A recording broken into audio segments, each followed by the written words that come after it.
Hi guys, welcome back to my channel and welcome to today's tutorial video. In today's video I'm going to show you how you can easily draw and render your feathers. So to create feathers it just takes some really simple steps, and I'm just going to walk you through the way that I would render my feathers and the steps and everything that I take to do that. So the first thing that I do is just to use some simple shading, and I go in and I map out some of the darkest parts. So I really take a look at the reference or whatever I'm using to determine the shape of the feather and the way the feather is sitting, and I look at where I can see those darkest parts within that reference. So I start by looking at that reference and I make sure that I've got a really sharp pencil, and of course I'm using the darkest pencil, and I like to use the dark sepia from the polychromos for this rather than a black pencil. So make sure it's really sharp, and then I go in and just plan out the shape of that dark area. So I look at the kind of shape that it's making on the reference,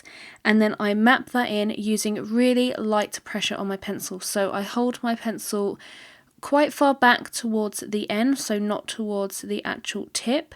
I hold it quite far back towards the end because then you can limit the amount of pressure that you're actually putting through your pencil, and I just gently map in the shape of that dark area and then gently shade it in. So you want to make sure that you use that really light pressure.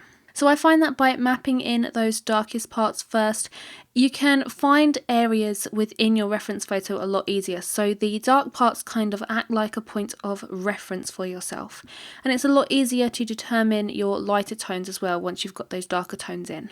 So once I've got those darker areas in, I'm really happy with the shape that they're making, really happy with the depth and the tone of those dark areas, then I can go back in and start to layer up the colour. So I like to work from light to dark, and I find that that is the easiest way to work with colour pencils. So what I start to do is lay down my really light tones. So I tend to just use like a neutral grey tone as a base layer. So I add some of those neutral really light greys, and then I gradually work up to the mid-tones. So what I did in this example here with the puffin, I mapped in the darker areas with a dark sepia and also a cold grey 6, and then I went in with those really light base layers. So for this I used warm grey 1 and the cold grey 1. These were all from the polychromos, and then I slowly built up to those darker areas. So then I went in with some Payne's grey 30% and some French grey 30%, and I used those two colours to determine the warm and the cool areas within the reference photo. So the reference photo that I was using had some kind of really light blue areas, and it also had some really light brown areas. So I used the Payne's grey 30% in those cooler areas and the French grey 30% in the warmer toned areas.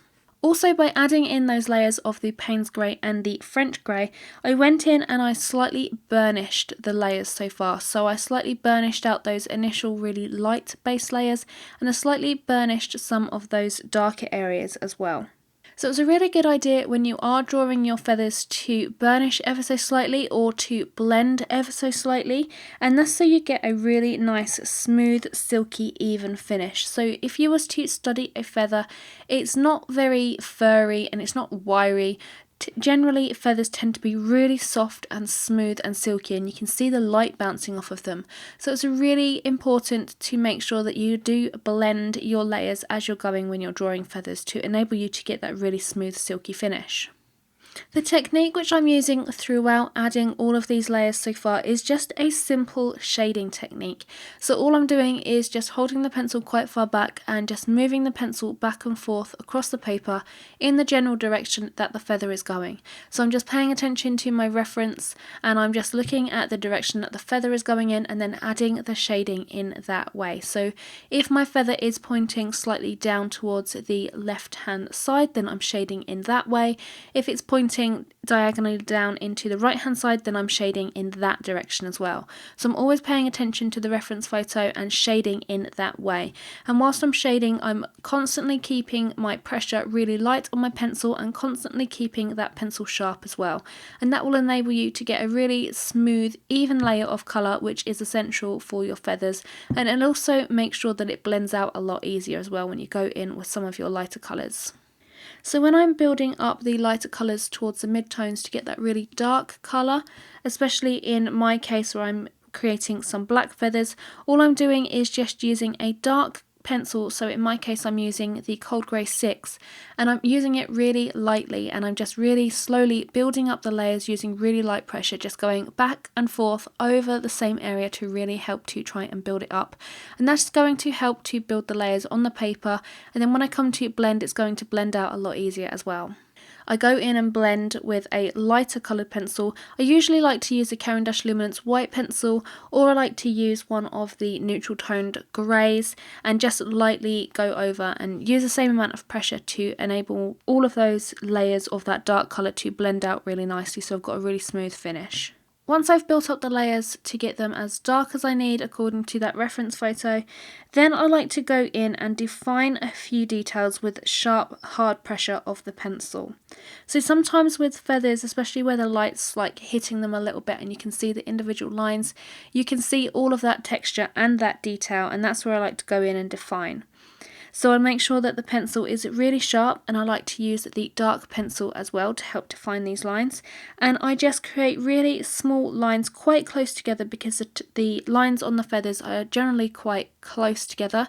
So I want to cluster those lines together to convey that kind of texture of that feather. And I try not to add too many in the same area. So unlike fur, where you're sort of adding fur lines and pencil strokes all over the place, I like to just try and keep into individual areas, and that just helps to create the illusion that there are feathers laying on top of one another. So you want to make sure that you don't add too many lines together, otherwise your feathers are going to start to look a lot like fur, and you don't really want your feathers to look really furry and fluffy. So you want to make sure that you don't add your detail lines too close together and all over.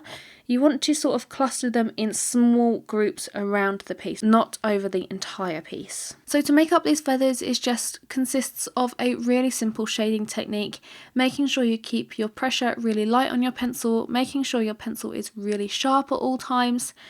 So I just go in and just map out all of those darkest parts, use them as points of reference, and then just really slowly building up from those lighter colours to those darker colours, just using that simple shading technique, using the same motion with the hand, making sure that I follow the direction that the feathers are going in, and then finally going in and adding a few areas of detail with a sharp dark pencil.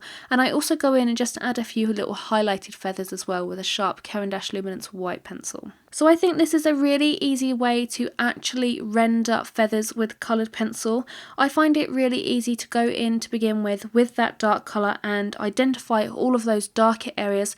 I feel like it just takes a lot of the hard work out of the drawing for you. I've used to find that just by doing it section by section and working in that way, I kind of get a little bit lost within a reference photo and within my piece, and things don't seem to look right to begin with. But I find that by going through and defining all of the darker areas within the piece to begin with, or the section that I'm working on, it just helps me to define the rest of the points and the rest of the feathers. So I just use those darker areas just as points as reference to determine where all of the other feathers sit and where some of the lighter feathers sit. I just feel that it really helps your brain to look at the piece a little bit differently and as a whole rather than in small chunks at a time. So you can apply exactly the same technique and the same method if you are burnishing or blending with pencils, or if you are burnishing and blending with a solvent as well. So I've recently done exactly the same process with the Kestrel, which I have recently drawn, and you'll see here that I sort of just define those darker areas, and then I go in and work from the lighter colours all the way up through the midtones and to those darker colours once more. But every now and then I go through and I blend. So when I was talking about blending with your pencils, blending with the French grey 30% and the Payne's grey 30%, instead of blending and applying another layer of those colours, all I would do is go in and blend with a solvent if I decided to use a solvent. So you can apply exactly the same technique, you would work in exactly the same way, whether you was blending with pencils or with solvent. So it works in either case with this. By building the feathers and sort of approaching it in this way, I feel like it takes a lot of the work out of the piece for you. The shading is just a really simple technique. It doesn't really take very much effort in terms of applying pressure through your hand or anything. You're just really using that really light pressure and just slowly building the colour. It doesn't really take very much technique or sort of any ability just to apply shading to the paper. So I feel like building the feathers and rendering in this way is just a really simple process. You're just slowly building the colour and it's a really simple thing to do. And then obviously finally going in with a sharp pencil and defining any areas of detail is just a really simple process and it's quite enjoyable to do as well. So that's pretty much it for today's tutorial video. It's just a really short one on my personal technique, what I use to render and create my feathers and to sort of achieve that level of realism. And I feel like it's a really simple technique, whether you're a beginner or whatever kind of art level you're at. It's just a really simple technique to use, so I just thought I would share it with you guys. I'd really love to know your opinion on this technique. Have any of you guys tried this technique or used something similar? Perhaps you've used it for fur and not feathers. Leave me a comment down below of your thoughts on this technique.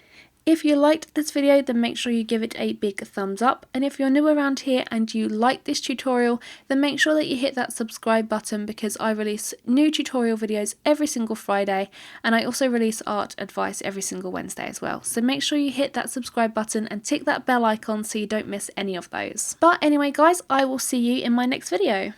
Bye!